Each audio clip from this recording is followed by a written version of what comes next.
মগরাহাটে shoot আউটের ঘটনায় নয়া মোড়, গুলির ঘটনা পূর্ব পরিকল্পিত, জেরায় শিকার ব্যবসায়ীর বড় খবর।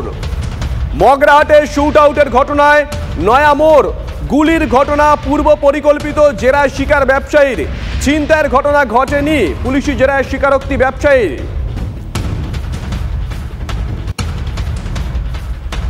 চাকরি দেওয়ার নাম করে কিছু সেন্ট্রাল ফোর্সেসে যেমন যে চাকরিগুলো হয় সেটা করার নাম করে ও কিছু এলাকা থেকে টাকা পয়সা তোলে, এবং সেখানে ও যেটা স্যার বললেন যে কিছু লোকের ওর নাম নিয়েছে যে এরা চাকরিটা করিয়ে দেবে বলে টাকাটা নিয়েছিল। তো এগুলো সবই যেহেতু প্রাইমারি এখন যেটা অ্যাকিউজড ওই এই ঘটনা যে তৈরি হয়েছে, সেক্ষেত্রে আমরা এগুলোকে ভেরিফাই করব।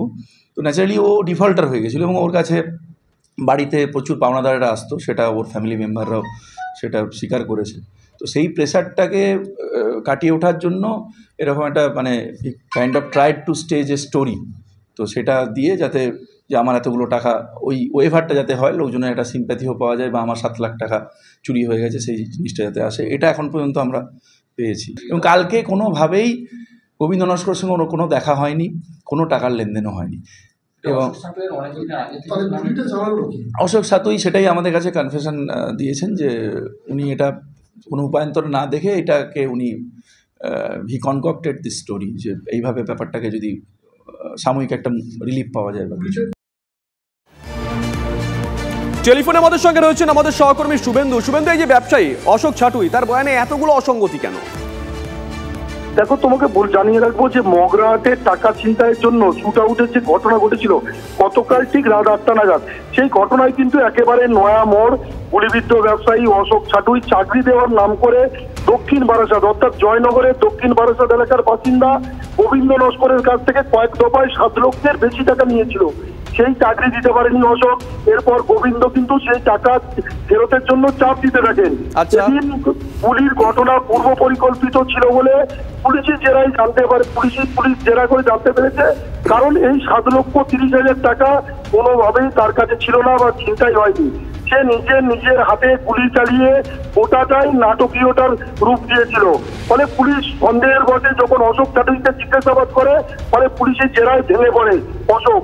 এরপর জানতে পারে যে গোবিন্দ নস্করের কাছ থেকে চাকরি দেওয়ার নাম করে টাকা নিয়েছিল রিলিফ পাওয়ার জন্য, দিন মুক্ত হওয়ার জন্য কিছুদিনের জন্য এই ঘটনা ঘটিয়েছে। বেশ, ধন্যবাদ শুভেন্দু।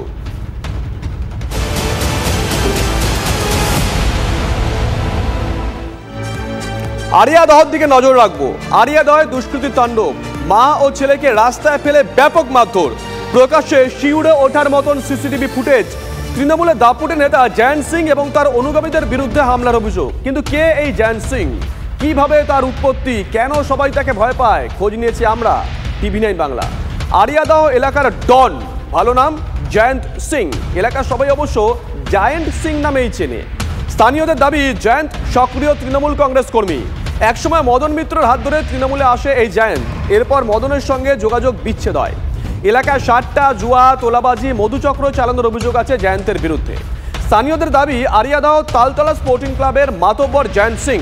বছর দেড়েক আগে এলাকায় তাণ্ডব এবং বোমাবাজির ঘটনায় জেলও খাটে জয়ন্ত। ছাড়া পেয়ে ফের দৌরাত্ম্য শুরু হয়, ভয়ে এলাকার কেউ কিছু বলার সাহস পেতেন না।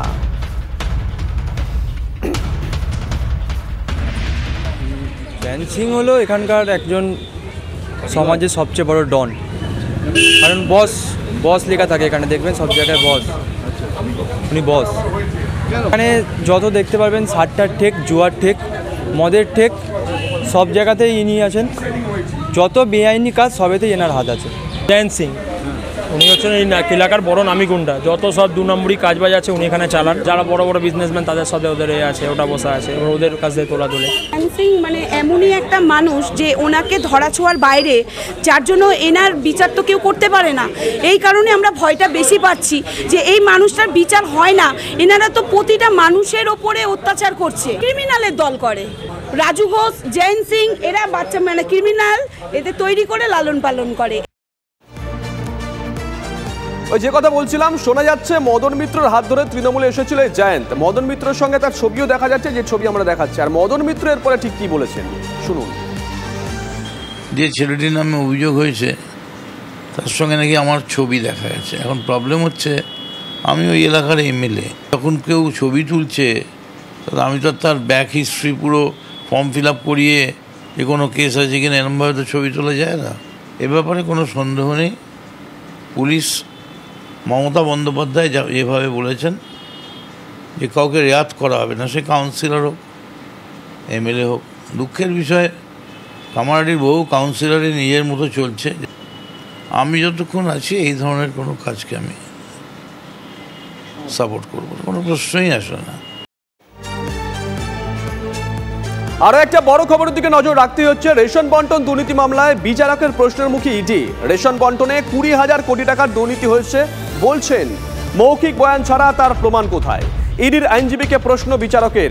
5ই জুলাই পরবর্তী শুনানিতে আদালতের প্রশ্নের উত্তর দেবে ইডি।